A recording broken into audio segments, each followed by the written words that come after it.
Hi folks, welcome back, and welcome if you're new.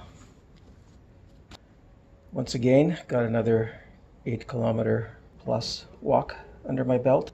Pretty slow today. I stopped to smell the proverbial roses several times and added almost half an hour onto my walk. So I thought I'd today take a couple of minutes to engage and let people know exactly what I'm doing here.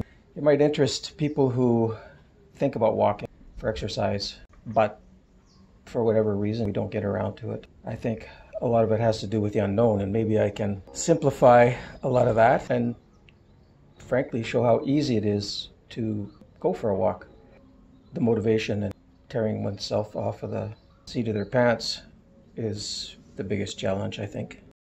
One of the things to do is take a little tour around, or maybe you know already, to a place that's not too far away from where you normally are, and scope out whether it's a school nearby with a track or a park, any of these kind of places, even a walk to a destination like a shopping center and back.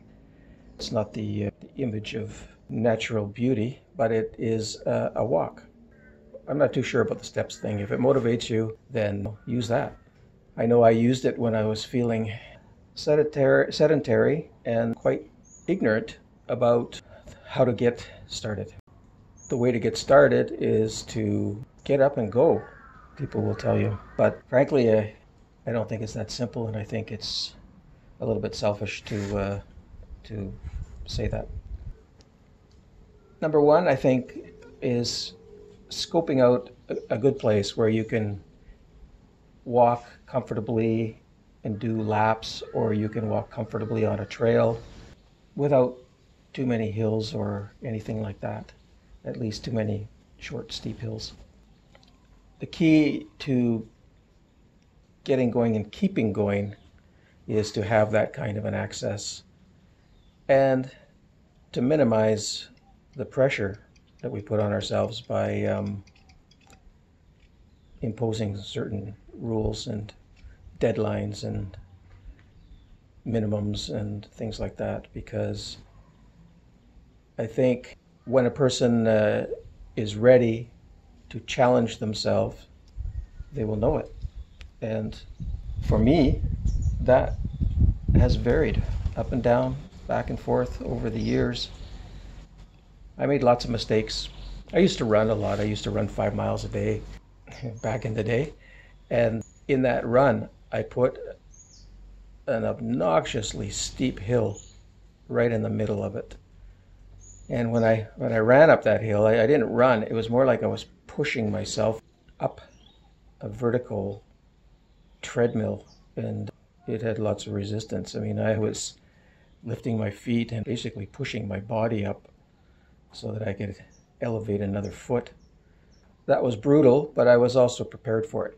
And the downhill from that on the way back was a long, gradual slope. With that 5-mile run, I had a stretch of about a quarter mile of just plain walking to cool down.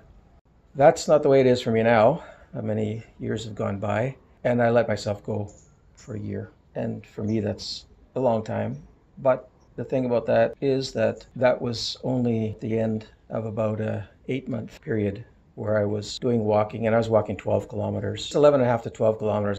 But prior to that period of those long walks, I was sedentary for a long time. Lots of promises and demands and commitments and expectations of myself that made me feel like I didn't even know how to get started.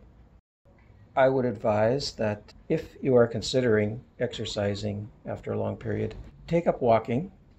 It can have a social aspect to it. A lot of people really enjoy walking with friends, and it is a motivation for people that don't look for independent motivation. I'm more independent because when I used to run and jog, I like to run fast. And so over, many, many years, on and off, people would say, well, look, go jogging with me, but it slowed me down, changed my pace, changed my workout, and changed my motivations. So I found it was better for me to run on my own. Well, as it turns out, I also like to walk faster and basically make it a workout. It's low impact, but it's a workout. So it's really not possible for me to have a walking partner. So here I sit talking to you now. Maybe you'll join me on these walks via video, but hopefully not just living vicariously through me. A person generally, barring health issues, will feel good after getting into a rotation of walking. And that means only a week or 2 weeks of consistent walking.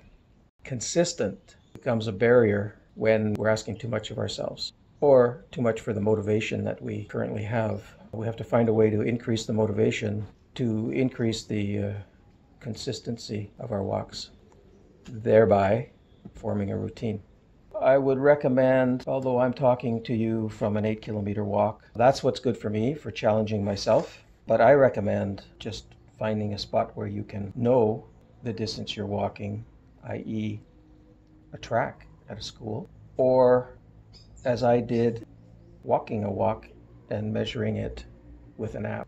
I use an app called Map My Walk, and it's an app put out by a running shoe company or whatever. It escapes me right now. Get an app like that, and I recommend that app. It's free. The free version actually has everything I need, and it does happen to give you time and split times. It's great. So I recommend something like that. It'd be great if you decide you want to catch up on how it's going for me on these videos.